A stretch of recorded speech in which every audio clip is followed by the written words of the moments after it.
Hello everyone and welcome back to another episode of Hardcore One Piece Treasure Cruise. It is now episode 6, which is the furthest we've ever gotten into one of these series.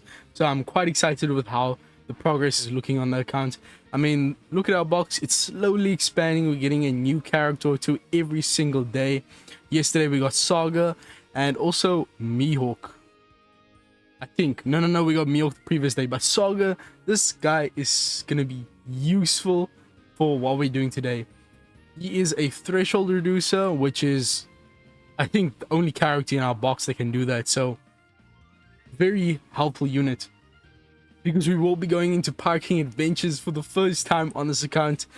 We should be able to beat level 60 plus, at least up until level 79, I think. Because if you don't know, in parking adventures, the massive turning point in terms of difficulty is, I'd say, level 80. Because the gimmicks get much more serious, enemy HP goes up drastically. So I think for now, level 79 is as far as we can go. But remember, we do have a 5.5x attack boosting captain in Mihawk, so our damage really is there. The only kind of thing that sucks is we don't really have a lot of orb boosters, color affinity boosters, conditional boosters. The only thing we have is a lot of attack boosters. Mihawk boosts attack, Saga does, Shanks does. Basically, all of our really good characters are attack boosters. So that kind of redundancy, you don't want to be seeing that when you are starting off your account. You want to have the most diverse pool of characters. So even though we do have a fairly solid box at the moment, and as you can see here, I don't have anything else besides some of these duplicates, which I have been farming a lot of camera. Just farming forbidden tomes through these character recruitment quests.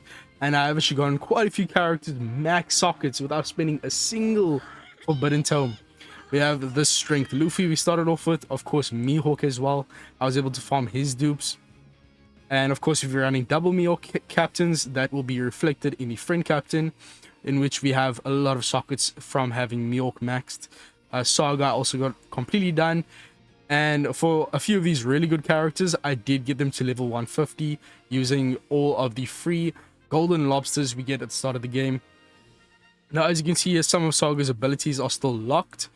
He does actually get around the stun debuff in the game because he does cut out core HP. He is resistant to stun with one of his sailor abilities, and he does negate the fear debuff, which is a debuff in the game that disables sailor abilities. So if you are using him to get around stun, you need to have him completely maxed. In that case, you do need a silver limit break expansion key. So we're actually going to get this from Parking Adventures itself.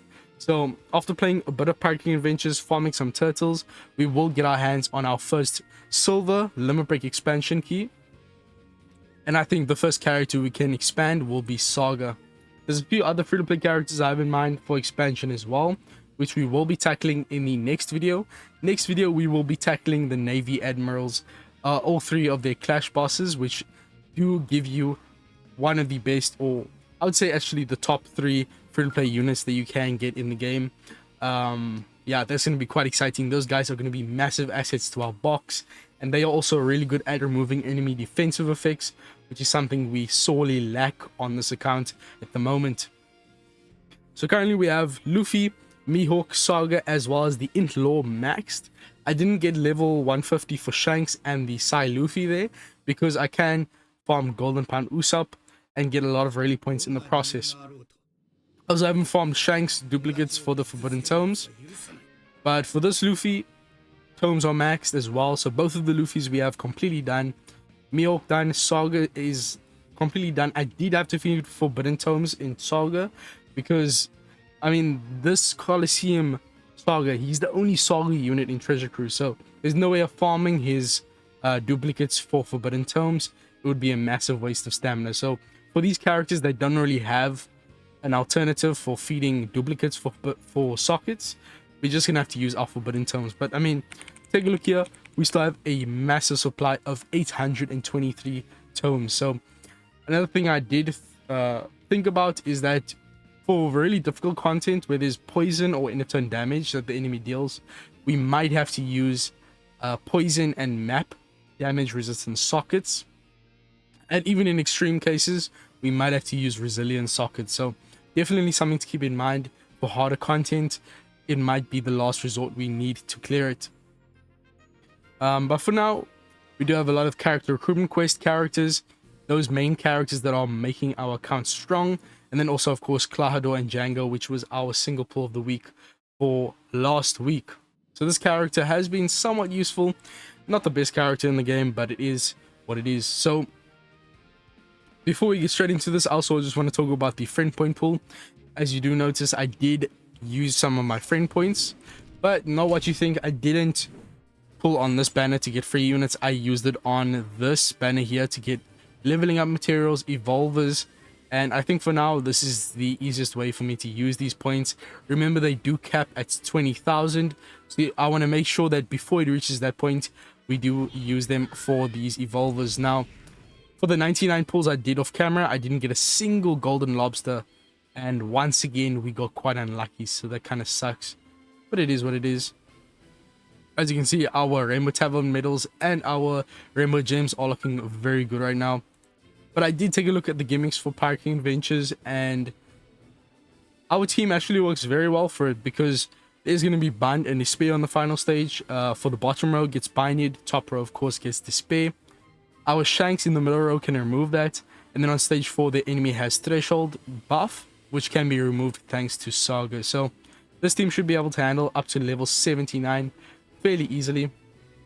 Of course, the enemy is going to be a Dex type, and we don't have any strength units here, so with no type advantage, we're gonna have to rely on good old raw damage through an attack boost. But we'll have to see.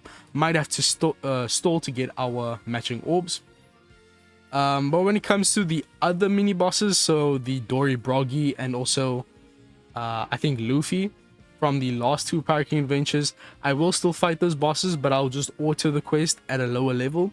So nothing too interesting that I need to show you guys. The main thing is getting to a higher level for the current Pirate King Adventures boss, so that we can get our hands on a bunch of Super Cola. So I do want to get that Coated Sunny ship maxed, but I do need a lot more Super Cola to get that done. So I'll probably have to get all the Super Cola I need over this Pirate King Adventures and the next one. I won't be able to get to level 200 of course on here, which is where you get 2 Super Cola, but you get quite a few of them from just beating the lower levels. So for now, that's all I'm gonna have to do.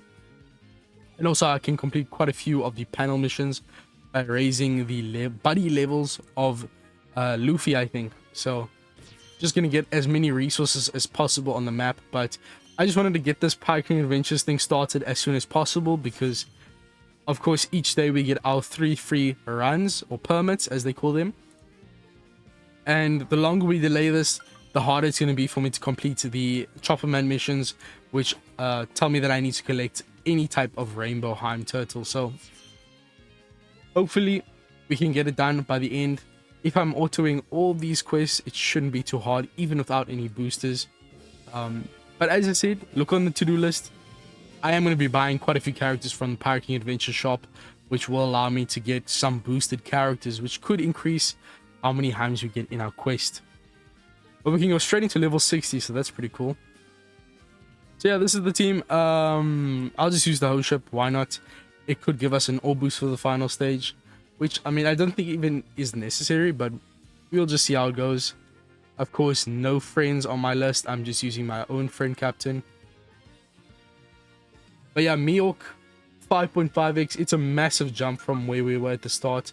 I mean, the game just gives you free units after free units that are really good as captains. Even though they're not legends, we have that free Luffy we get at the start, and then also this Mihawk, who is arguably the easiest clash in the game. So I could stall for Mihawk special, but I don't think it's really necessary.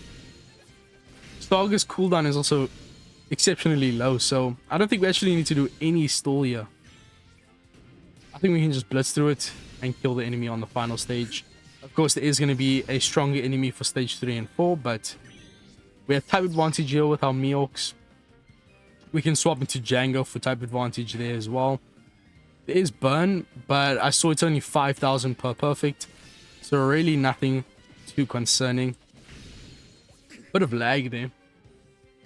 There was something else I wanted to mention. So the main theme of this video is trying to get our hands on some quality of life legends So after Pirate King Adventures, we'll be able to purchase quite a few characters thanks to some tickets we get at the start. So we can use Saga here. A very low HP here, so I actually need to be careful about the burn. I was not thinking about this. Luckily, our Shanks does give us a 5,000 heal, so we should be fine. We can swap into Kudo, so that we have a bit of type advantage with both Saga and Kudo there. Okay, so we need to be very careful. Only hit perfects on the most necessary characters, but the ship is forcing us to hit perfects. Okay, we're safe still. Not a very difficult quest, and the burn is gone now, so we don't have to really worry about it. Okay, so we get 2 turns of, or 1 turn of bind and 1 turn of despair off the sockets. We can use our Shanks. We can swap and use the special of Clawhado and Django, just for some matching orbs. They don't provide any type of damage because we can't proc the conditional attack boost. Get an orb boost from Cavendish, also guarantees himself a matching orb. And there we go. As I said, very easy. Up until level 79, Pirate King Adventures is a bit of a joke. Can't lie. You can literally auto it for most teams. Of course, I don't want to take the risk on this account. But there are a few characters in mind that I do want to get. And as you can see on the to-do list, I also want to get Colosseum Neptune today. Besides the free Psy Luffy we get at the start, which I did have to sell thanks to my own rules. Neptune is the best free-to-play captain that is going to allow you to farm XP. Currently, we have the Luffy, the Psy Luffy that I'm using. Also, look at how many missions we are completing here. Exceptional, man. So, both Neptune and the Psy free-to-play Luffy are 1.5x Pirate XP boosting captains.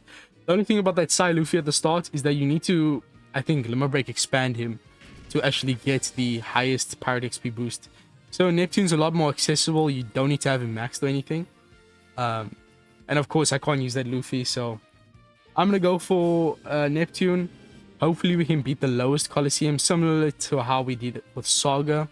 Of course, this one will be a lot more challenging because it's an actual proper Colosseum with a 5-star character, which, I mean, I don't know how that's going to affect the difficulty, but I will have to look at the gimmicks before I go into the content. But first Pirate King Adventures attempt was extremely successful. I do have to be a bit more cautious about that burn. But besides that, I'm just going to get to level 79 and I'll meet you guys on the flip side. We can buy some characters. I'm actually quite curious here. What is going to happen if I try to enter a Rumble match here? I literally don't have any units on my Rumble team, so I think I might have to form a team. But I'm actually curious if I would be able to... Okay, they kind of just did an auto team for me. Can this win? Absolutely not. There's no way in hell, but let's just see it anyways. I mean, we have a higher combat power than them, but... I mean, we have kind of a slasher team happening here. Our units are level 150, so maybe we have a chance. Who knows? But, I actually did build a team for the Dory Broggy level 60 using the Psy Shanks as my captain, and it kind of worked. I just need to do a bit of stall, and the captain ability is quite weak. It's only 3.5x to strength and Psy units, so it doesn't even boost all of our characters. It's very weak compared to Miok, but it is usable. But yeah, Pirate Rumble is probably going to be one of the most fascinating sides of the series you guys will ever see. It's going to be really intensive on and reliant on my own Pirate Rumble knowledge, so I need to study Rumble, the basics, so that I know exactly how to make a while synergizing team using these random free-to-play characters. In Rumble, usually you know the quote-unquote meta characters. You just throw them on the team.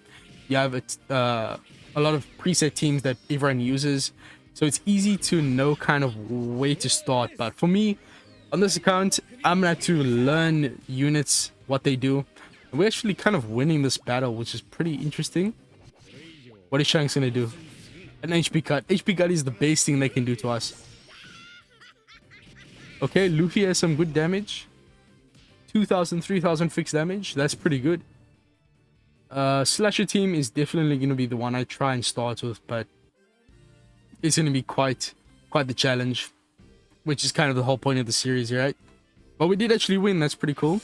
So I'm just going to do these lower level fights so I can get my hands on the Pirate King Adventures tickets that you get for clearing these missions. I think you have to clear 20 rumble battles and you get a ton of the PKA tickets, which is probably the most valuable resource for me as a new player, especially on the series. And suddenly it is new day, so I did make one change to the to-do list. I do think we bit off a bit more than we could chew if we were trying to go for Colosseum Neptune as well. I think doing our first Pirate King Adventures run, getting to level 79 is good enough progress. And as I said, I don't want to be doing too much in each episode, as we are exactly 1 week into the series. This is pretty awesome. Of course, this is episode 6, but remember when we started off our account, we only counted as I don't think you counted as a full day when you first start the account. Well, I think I started the account before or after New Day on the first day. Either way, there hasn't been a single day that we've missed so far, so I'm pretty sure we just started our account a bit late on the first day, which is why we're only on day 7 on episode 6 here. I'm confused, but anyways, we do have quite a few tickets here, so we can end off the episode with doing the free multi for today, and then also getting our hands on some Pirate King Adventure Shop units. So let's see what we get for the free multi today. How many legends can we get today?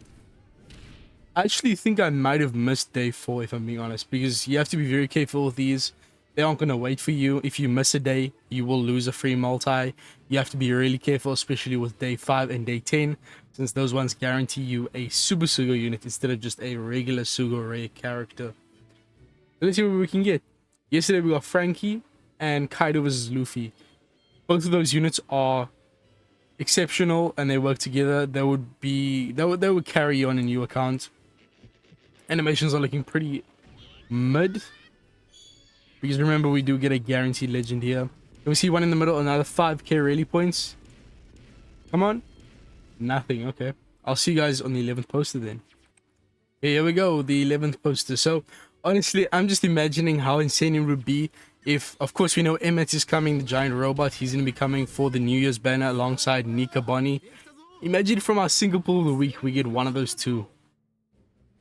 I don't know how I would react. Of course, that would be ideal, but I feel like it would make the game too easy. But I mean, of course, it would just be that one legend.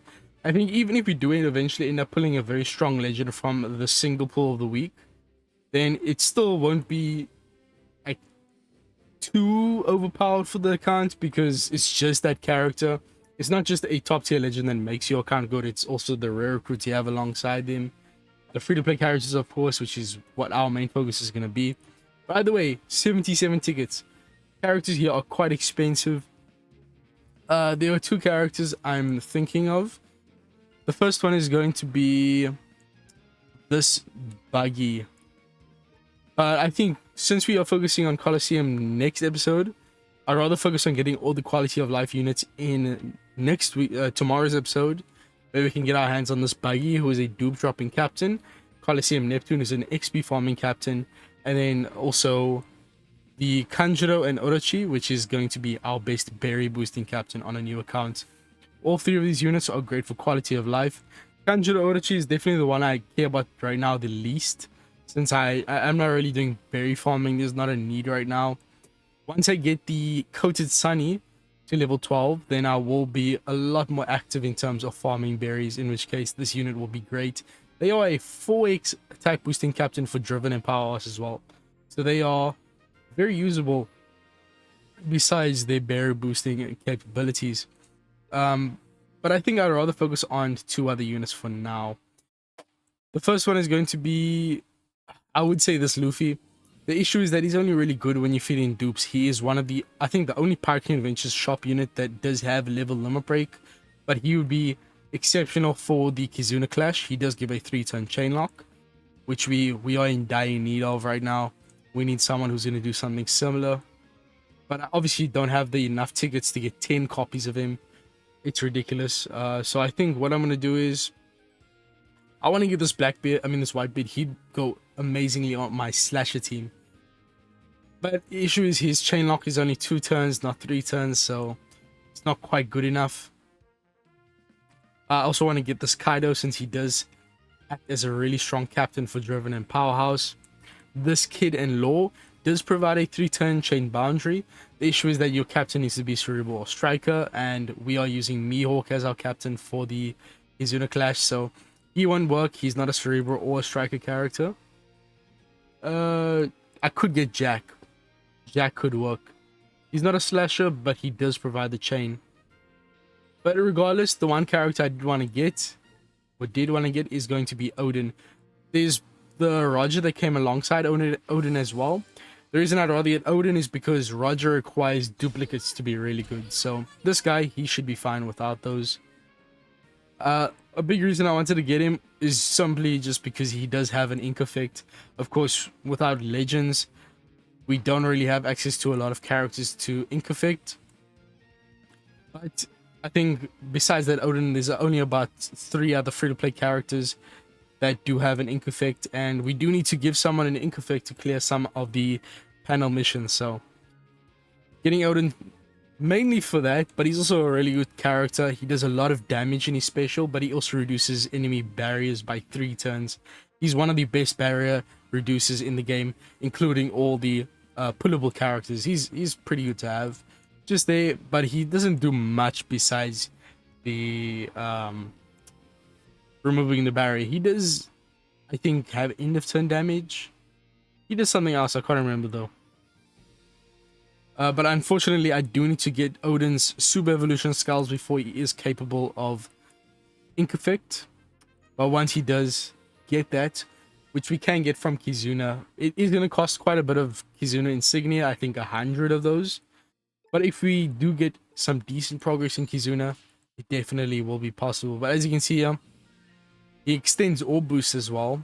He does a lot of damage, 300 times his attack in dex damage. So if your enemy is quick, that's going to be 600 times his attack, essentially, because of type advantage. And then also 3-turn barrier reduction. He also has last tap and a super class, so he could be used as a captain. He's not the strongest, but he will work under certain circumstances. Honestly, if I thought he maybe still had an ink effect in his 5-star form. If I knew that I needed to super evolve him, I wouldn't have gotten him right now, but it is what it is. Can't turn back time. So we can get one other character right now, and my mind is screaming to me right now to get Teach. Teach is probably the best free-to-play captain in the game. He's the only free-to-play captain in the game that allows you to ignore enemy defensive effects. Wait, I lie. I think Beppo does it as well. Let me just check here. The episode is getting quite a bit long, so let's just speed this up. This Beppo, I think, also allows you to bypass enemy defensive effects. So it allows you to ignore enemy threshold, damage reduction, barriers, damage nullification, basically all of the enemy defensive effects besides defense up and resilience. You can just ignore. So if Beppo becomes captain during the quest, he allows the crew's normal attacks to bypass enemy defensive effects. But I don't think he has an ability to provide captain swap. I mean, I actually do need captain swap for the Fujitora clash, which we will be doing in... We were going to do it in next episode, but we're going to do it after next week's tomorrow's episodes, because we are going to be fighting Colosseum Neptune. So it would be nice to get my hands on someone who does captain swap, so we could actually look into that. I think this Whitebeard does captain swap, I'm not too sure. No, we don't, but we do have Kaku, Lucia, and Stasi. This character reduces or gives us captain swap, which is going to be probably for Clash Fujitora. There's a way I can get around the captain swap on Clash Fujitora, which I could discuss in the video itself. But essentially, if you reset your game, the captain swap always happens on a specific unit. So I could just use Mihawk as our sub on that team, and then put him in the slot that always gets changed into the captain. In which case, I don't really need this unit, because I remember we are very tight on tickets, so I don't want to waste it on a character I really don't need. Then again, I probably should save these tickets just in case there's someone I really need for the Neptune fight, which I think I actually will do. Yeah, I need to take a look at Colosseum Neptune's gimmicks, and then we will see who I want to get in the next video. This is all what team building is about, as I said in the previous video. Finding what you need and then buying it. not the other way around. But I'll see you guys in the next one. Pretty good progress today. We didn't do a lot, but we did start Pirate King Adventures, which is quite exciting. This game mode is going to give us a lot of rewards: super cola, regular cola, and of course we got some extra rally points here thanks to the free multi-pull. And of course, PKA Kid himself, how could I forget? He's literally the debut character. And we can max him out, so that's awesome. I'm going to get him maxed off camera. I'm going to get his dupes, get him to level 150. But I think for now, that's good enough. We also got Odin. So our box is starting to look really, really good. So tomorrow, episode 7, it's going to be officially the 7th or week milestone for the series. So I'll see you guys in that one. But for now, I need to go and level up that kid. I think he's not the best free-to-play character. I also don't have his super evolution, but he's still nice to have. I'll see you guys in the next one. Peace, and I'm out.